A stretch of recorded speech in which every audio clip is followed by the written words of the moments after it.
तो नमस्कार दोस्तों, कैसे आप सभी लोग। मैं आशा करता हूँ कि आप सभी ठीक होंगे। आज की जो वीडियो है वो है हमारे जो ऑटोमोटिव प्रोग्रामिंग कही जाती है। आप लोगों में से बहुत सारे लोगों को ये नहीं सही पता होता है कि ऑटोमोटिव प्रोग्रामिंग एक्चुअली में हम लोग जो गाड़ियों में प्रोग्रामिंग करते हैं या कोडिंग जो करते हैं वो होती क्या है। कुछ दिन पहले कुछ ऐसा हुआ जिसके बाद मैं ये सोचने पे मजबूर हो गया कि 2025 में भी आज भी टेक्नीशियंस को कोडिंग और प्रोग्रामिंग के नाम पे ठगा जा रहा है। 2-3 दिन पहले कुछ ऐसा हुआ कि मेरे पास में कैंडिडेट आए ट्रेनिंग के लिए, इंक्वायरी करने के लिए। उन्हें ट्रेनिंग के बारे में पूछना था और वो जब वो पूछ रहे थे तो वो मुझसे ऐसे सवाल कर रहे थे कि सर आप मुझे कोडिंग सिखाएंगे क्या, आप मुझे प्रोग्रामिंग सिखाएंगे क्या, मैं प्रीमियम गाड़ियों में काम करता हूँ।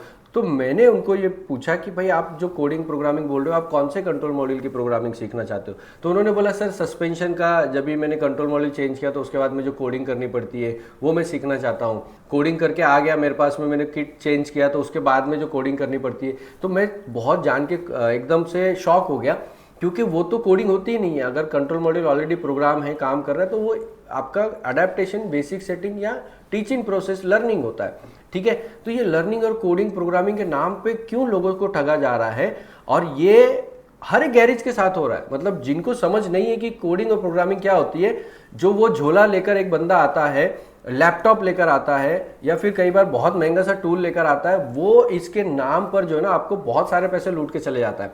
आज की जो वीडियो है, इस वीडियो में हम यही समझेंगे कोडिंग प्रोग्रामिंग होती क्या है। डिटेल में मैं आप लोगों को समझाऊंगा।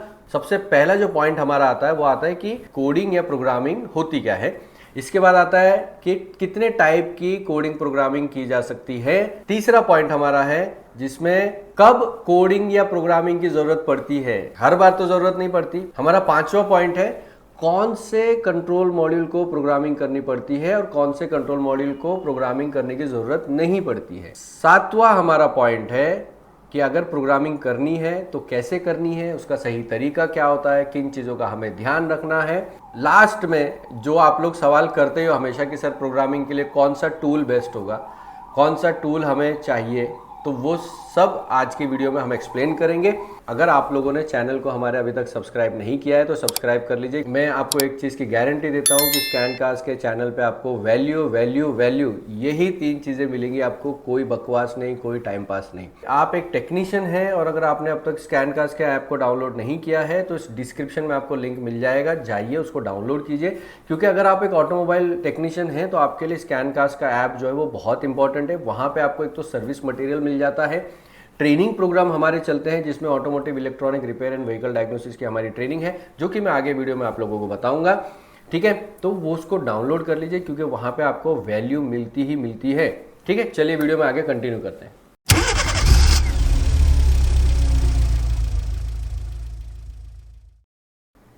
तो सबसे पहला सवाल आता है वो ये होता है कि कोडिंग या प्रोग्रामिंग या फ्लैशिंग, ये जो 3 वर्ड यूज़ किए जाते हैं ये एक्चुअली में होता क्या है।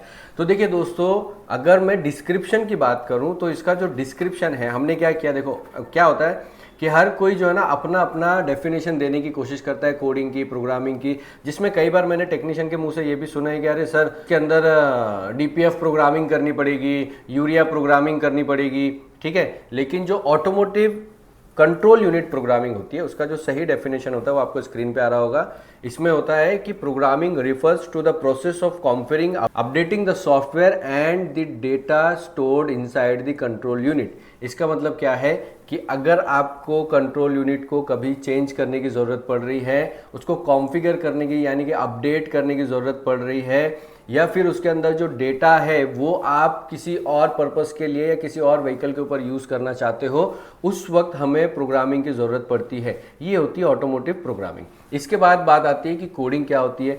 कोडिंग जो है वो सिंपल होता है। जब भी आप कोई कंट्रोल यूनिट को चेंज कर रहे हो, अगर आपने सही वेरिएंट और सही मॉडल सही वेरिएंट का जो पार्ट है आपने मंगाया, यानी कंट्रोल यूनिट आपने जो है वो सेम मंगाया है, उस टाइम पे आपको सिर्फ कंट्रोल मॉड्यूल को कोड करके बाकी के जितने कंट्रोल यूनिट्स हैं उनके साथ कम्युनिकेशन बिल्ड करना होता है ताकि वो इस कंट्रोल यूनिट को पहचान सके।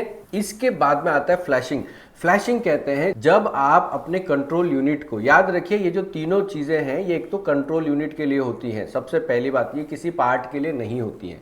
ठीक है, जब भी कोई कंट्रोलर लगा है वो तभी आपको प्रोग्रामिंग, कोडिंग और फ्लैशिंग करनी पड़ती है।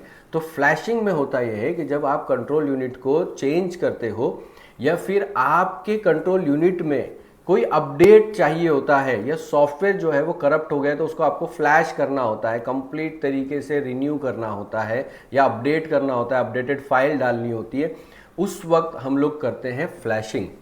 ठीक है, तो आई होप फ्लैशिंग का आपको फंडा समझ में आ गया होगा। मैं इसको एक एग्जांपल पे दे देता हूँ। जैसे आप आजकल देखोगे कि टाटा महिंद्रा में एक प्रॉब्लम आती है कि यूरिया का अगर फोर्थ वार्निंग अगर आ जाती है, फोर्थ वार्निंग आने के बाद में आप यूरिया भर दीजिए या जो भी कर दीजिए, पर वो काम करना शुरू नहीं करता। ऐसे में हमें उसको फ्लैश करना पड़ता है।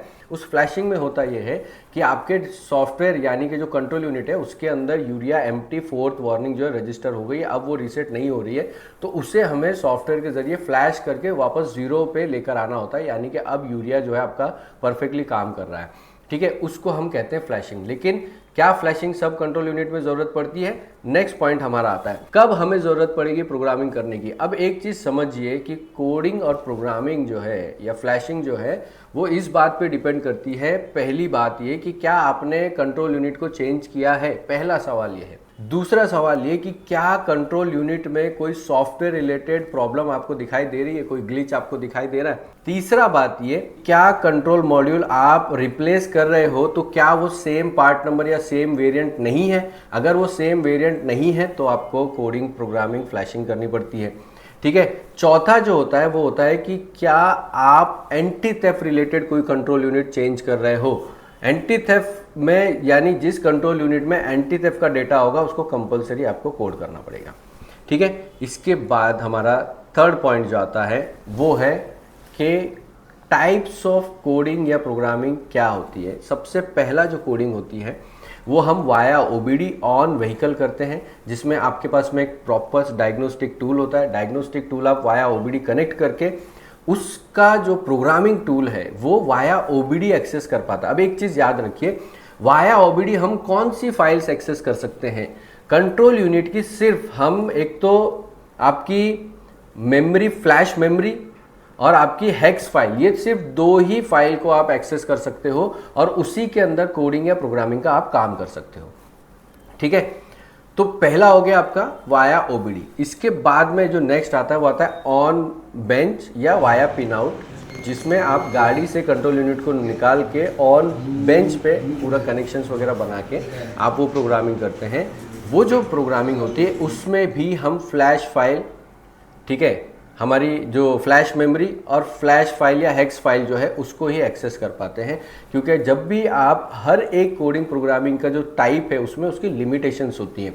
तो जहाँ पे आपने देखा कि हेक्स फाइल या फिर हमारी जो फ्लैश मेमोरी है इसको हम लोग एक्सेस कर पा रहे हैं वाया ओबीडी और वाया आपका control unit, sorry pin out.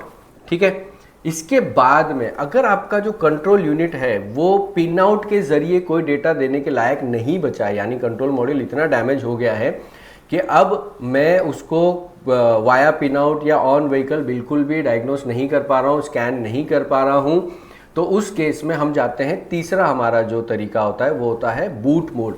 Boot mode पे होता यह है कि आप अपना जो आईसी है, आईसी के पास से डेटा को निकालते हो या रीड राइट करते हो या प्रोग्राम करते हो। ठीक है, अगर आपको चेंज करना है तो भी, नहीं चेंज करना है तो भी। वो आपने देखा होगा केटेग वगैरह के जरिए किया जाता है, जिसमें ईसीयू को खोलना कंपलसरी होता है। पहले जो दो तरीके मैंने आपको बताया उसके अंदर ईसीयू को खोलना कंपलसरी नहीं होता है, लेकिन इसमें ईसीयू खोलना कंपलसरी है। इसमें आपकी स्किल जो है वो ईसीएम रिपेयरिंग, रीप्रोग्रामिंग वगैरह करने के लिए आपकी प्रैक्टिस सही होनी चाहिए, वरना आप क्या करोगे, खोलते वक्त डैमेज कर दोगे, या फिर जब आपको बूट बनाना होता है, जो बूट के कनेक्शंस होते हैं वो बनाते वक्त आप उसको खराब कर दोगे। तो ये तीन तरीके होते हैं या तीन टाइप होते हैं प्रोग्रामिंग के। इसके बाद में आता है कंट्रोल यूनिट को प्रोग्रामिंग करना है तो सही तरीका क्या होगा उसको समझ लेते हैं। देखिए, इसको हम कहते हैं सीपीआई। सीपीआई यानी अगर आप कोई कंट्रोल यूनिट चेंज कर रहे हो, देखिए ज़्यादातर टेक्नीशियन जो है वो सर्विस में काम करते हैं, हम मॉडिफिकेशन में काम नहीं करते। अगर हम मॉडिफिकेशन में काम नहीं कर रहे हैं तो ज़्यादातर टाइम पे क्या, अगर कंट्रोल यूनिट फेल हो गया या ख़राब हो गया तो हम उसको नया डालें, या सेकेंड हैंड भी अगर आप डाल रहे हो तो जो सही तरीका होता है वो होता है सीपीआई, यानी coding, programming and then initialization. ठीक है, तो कोडिंग जो है सबसे पहले ट्राई करना चाहिए, जिसमें आप सेम पार्ट नंबर का कंट्रोल यूनिट लेकर आ रहे हो, सेम वेरिएंट का लेकर आ रहे हो, उसमें आप ऑन व्हीकल वाया ओबीडी जाइए, अगर आपका टूल जो है वो सपोर्ट कर रहा है तो उसको आप कोडिंग करेंगे, कोडिंग करके आपका काम चल जाएगा। उसके बाद आपको सीधा जंप करना है इनिशियलाइजेशन पे। इनिशियलाइजेशन प्रोसेस वो होती है कि जो नया कंट्रोल यूनिट है अपने कंपोनेंट के साथ यानी सेंसर और एक्चुएटर के साथ में कॉन्फ़िगरेशन में जाता है, जिससे सारे कंट्रोल यूनिट जो है वो ठीक तरीके से काम करना शुरू कर देते हैं और सारे पार्ट्स ठीक तरीके से काम करना शुरू कर देते हैं। लेकिन अगर आपका जो कंट्रोल यूनिट है वो कोडिंग पे नहीं कोड हो पा रहा है, उस टाइम पे हमें प्रोग्रामिंग करनी पड़ती है। प्रोग्रामिंग में होता है कि जब आप ऑन व्हीकल प्रोग्रामिंग करते हो तो अगर आपका सॉफ्टवेयर पूरी तरह नया भी है और वो अडेप्टिबिलिटी कोडिंग में नहीं ले रहा है, तो उस केस में क्या होगा, हम बाकी के कंट्रोल यूनिट से वो डेटा को एक्सट्रैक्ट करने की कोशिश करेंगे और जहां से भी वो हमें फाइल मिल जाएगी वो फाइल हम उठा के डाल देंगे हमारे नए कंट्रोल यूनिट के अंदर।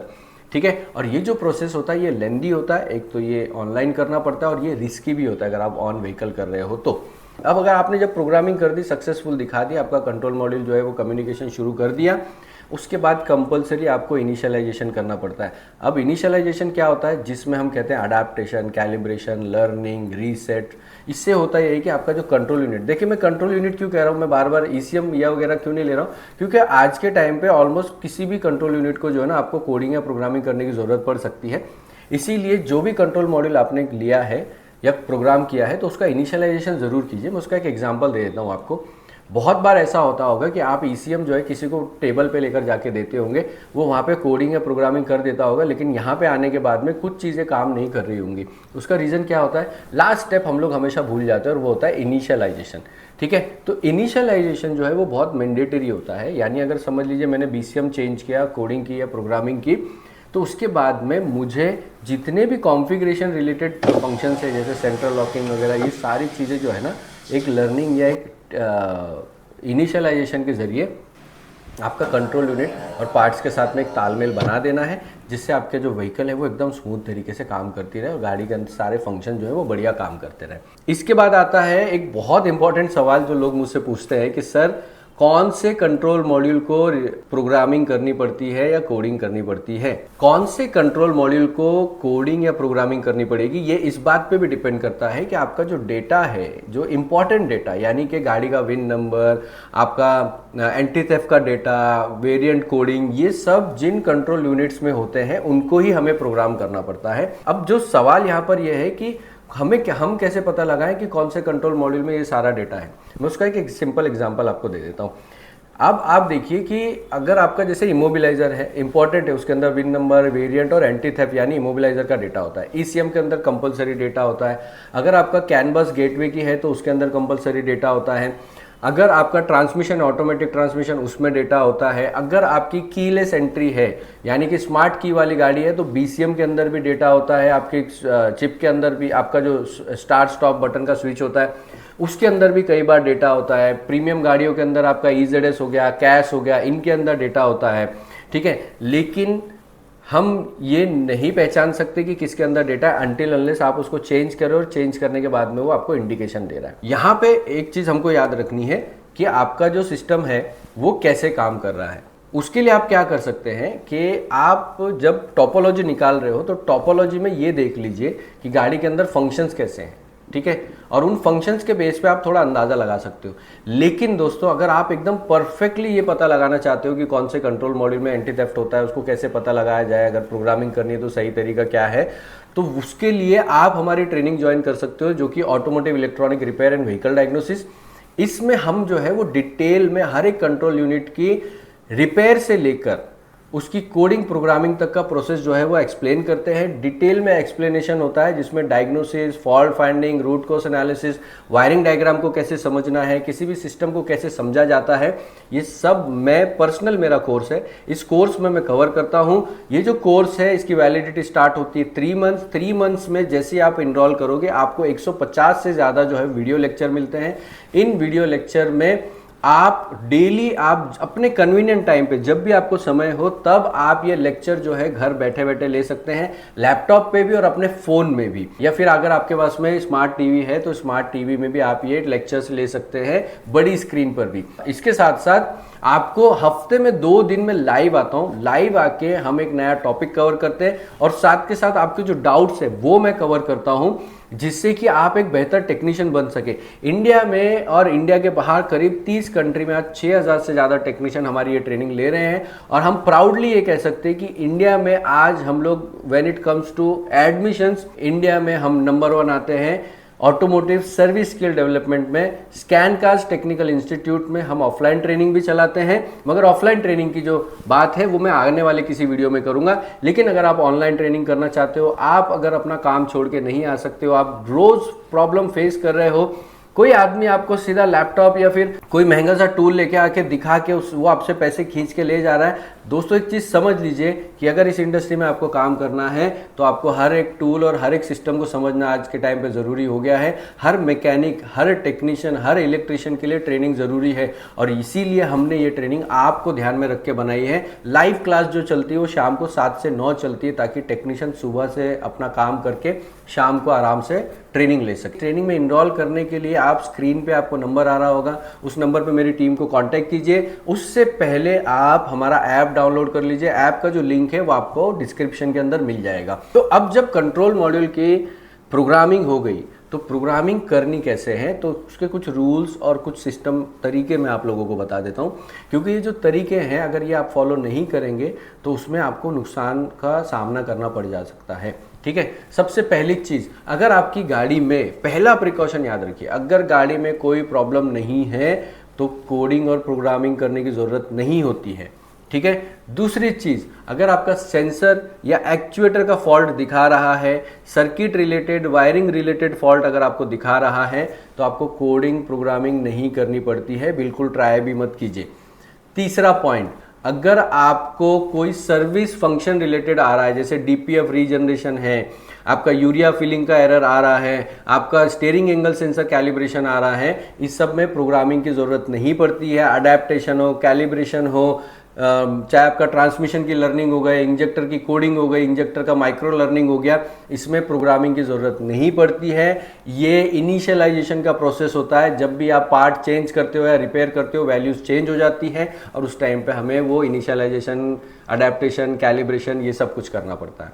ठीक है, तो चौथा पॉइंट ये हो गया। इसके बाद पांचवा पॉइंट समझिए कि प्रोग्रामिंग करने का तरीका क्या है। सबसे पहली चीज़ जो आपको चाहिए प्रोग्रामिंग करने के लिए वो ये कि आपके पास में कंपैटिबल टूल होना चाहिए। कंपैटिबल टूल से मेरा मतलब ये है कि जिस भी सेगमेंट में आप काम कर रहे हो उस सेगमेंट में जो कोडिंग या प्रोग्रामिंग करने के लिए जो सॉफ्टवेयर चाहिए होता है वो आपके पास होना चाहिए। उसका पहले पता लगाइए, अगर आपको पता नहीं है तो उसकी आप हमारी ट्रेनिंग ज्वाइन कीजिए, उसमें हम लोग ये सारी ट्रेनिंग जो है कवर करते हैं।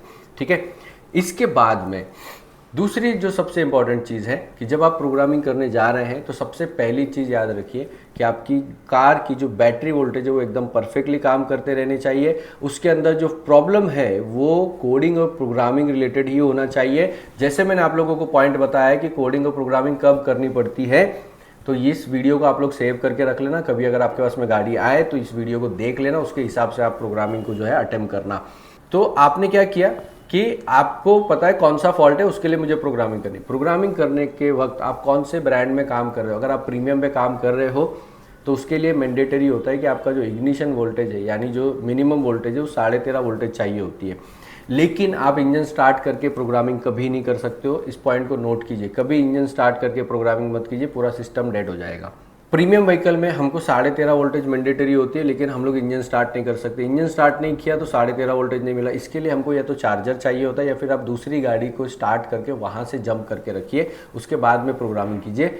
ठीक है, अब एक चीज़ याद रखिए, अगर आपने कभी नहीं किया है ना तो आपको एक्सपर्ट ओपिनियन की ज़रूरत पड़ेगी और इसीलिए मैं बोल रहा हूँ ट्रेनिंग की इंपॉर्टेंट है।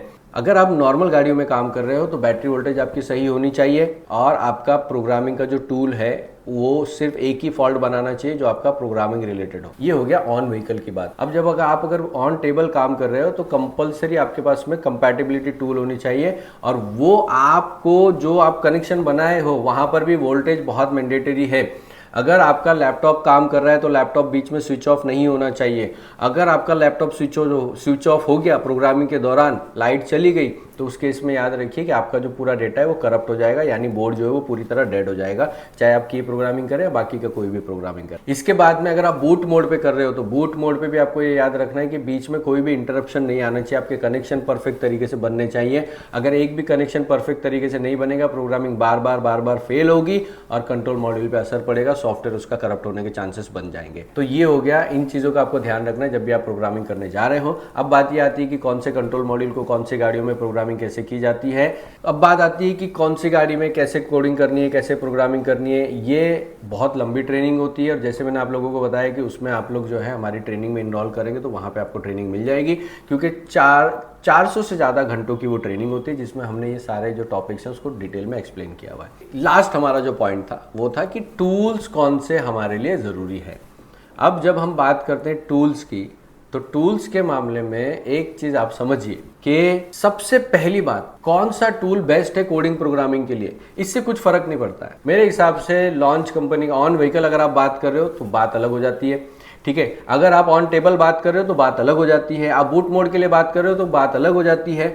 दूसरी चीज, आप प्रीमियम गाड़ियों के लिए बात कर रहे हो तो टूल अलग हो जाता है, आप इंडियन ब्रांड्स के लिए बात कर रहे हो तो टूल अलग हो जाता है। कैटेगरी समझिए, अगर आप ऑन बेंच कर रहे हो, ऑन व्हीकल कर रहे हो, ये कर रहे हो तो इसमें कौन से टूल आपको चाहिए होंगे। आपको मैं स्क्रीन के ऊपर जो है ना पूरी की पूरी एक लिस्ट दिखा रहा हूँ तीनों मोड के लिए जो बेस्ट होते हैं अगर आप सेगमेंट में काम कर रहे हो। 3 सेगमेंट में मैंने इसको बांटा हुआ है। सबसे पहला जो हमारा सेगमेंट है वो है आपका प्रीमियम व्हीकल। प्रीमियम व्हीकल में बूट मोड, बेंच मोड और आपका वाया ओबीडी तीनों टूल मैंने स्क्रीन पे दे दिए। दूसरा जो हमारा पॉइंट है वो है कि आप अगर मीडियम रेंज कार्स में काम कर रहे हैं तो उनमें कौन से टूल यूज होते हैं। तीनों कैटेगरी में आपको स्क्रीन पे आ रहा होगा, वो आप एक बार देख लीजिए। इसके बाद में नेक्स्ट आता है हमारा जो होता है कि आप अगर नॉर्मल गाड़ियों में, लाइट कमर्शियल व्हीकल या कमर्शियल में काम कर रहे हो तो कौन से टूल यूज होते हैं। इंडियन ब्रांड्स में अगर आप काम कर रहे हो तो कौन से टूल यूज होते हैं, किस कैटेगरी में क्या क्या आपके काम आ जाएगा, मैंने स्क्रीन पे दे दिया हुआ है, ठीक है। एक चीज़ याद रखिए, मैं डिस्क्लेमर यहाँ पर देना चाहता हूँ, जब भी आप ये टूल लें तो उससे पहले आपको ये समझ होना ज़रूरी है कि ये मेरे लिए सही है क्या, ओके। अगर आप सिर्फ ये वीडियो देख के कोई टूल ले लेते हैं, क्योंकि मैंने वहाँ पे मेंशन किया है, ये जो मैंने मेंशन किया है ये बेस्ट टूल माने जाते हैं, बट ये याद रखिए मैंने अगेन ये भी बोला हूँ आपको कि ये आपके लिए परफेक्ट है क्या वो भी पता लगाइए। अगर आपने ये पता लगा लिया कि आपके लिए परफेक्ट है या नहीं है तो उसके बाद में आपको कोई भी परेशानी का सामना जो है वो नहीं फेस करना पड़ेगा, ठीक है। इसीलिए यहाँ पर मैंने डिस्क्लेमर दिया है कि प्लीज़ अपना पैसा जो है वो सोच समझ कर लगाइए, क्योंकि ये पैसा जो है आपको फ़ायदा तभी होगा जब आप उससे 2 पैसा वापस निकाल पाएंगे। मैं आपको एक एग्जांपल देता हूँ। की कोडिंग और की प्रोग्रामिंग जो है वो हर एक टेक्नीशियन रोज़ करना चाहता है, वो चाहता है कि मैं रोज़ करूँ, किसी भी तरीके से रोज़ कर लूँ, ठीक है, मेरे पास काम आ जाए। अब यही सबसे बड़ी प्रॉब्लम लोगों को दिखाई दे रही है कि चाबी कोडिंग, हर टूल जो है वो बंदा मांगता है चाबी कोडिंग हो जाएगी, प्रोग्रामिंग हो जाएगी। पर एक चीज़ समझिए, अगर आप 2-2.5 लाख रुपए का टूल ले रहे हो कोडिंग प्रोग्रामिंग के लिए, लेकिन ये कोडिंग प्रोग्रामिंग की ज़रूरत रोज़ नहीं पड़ती है।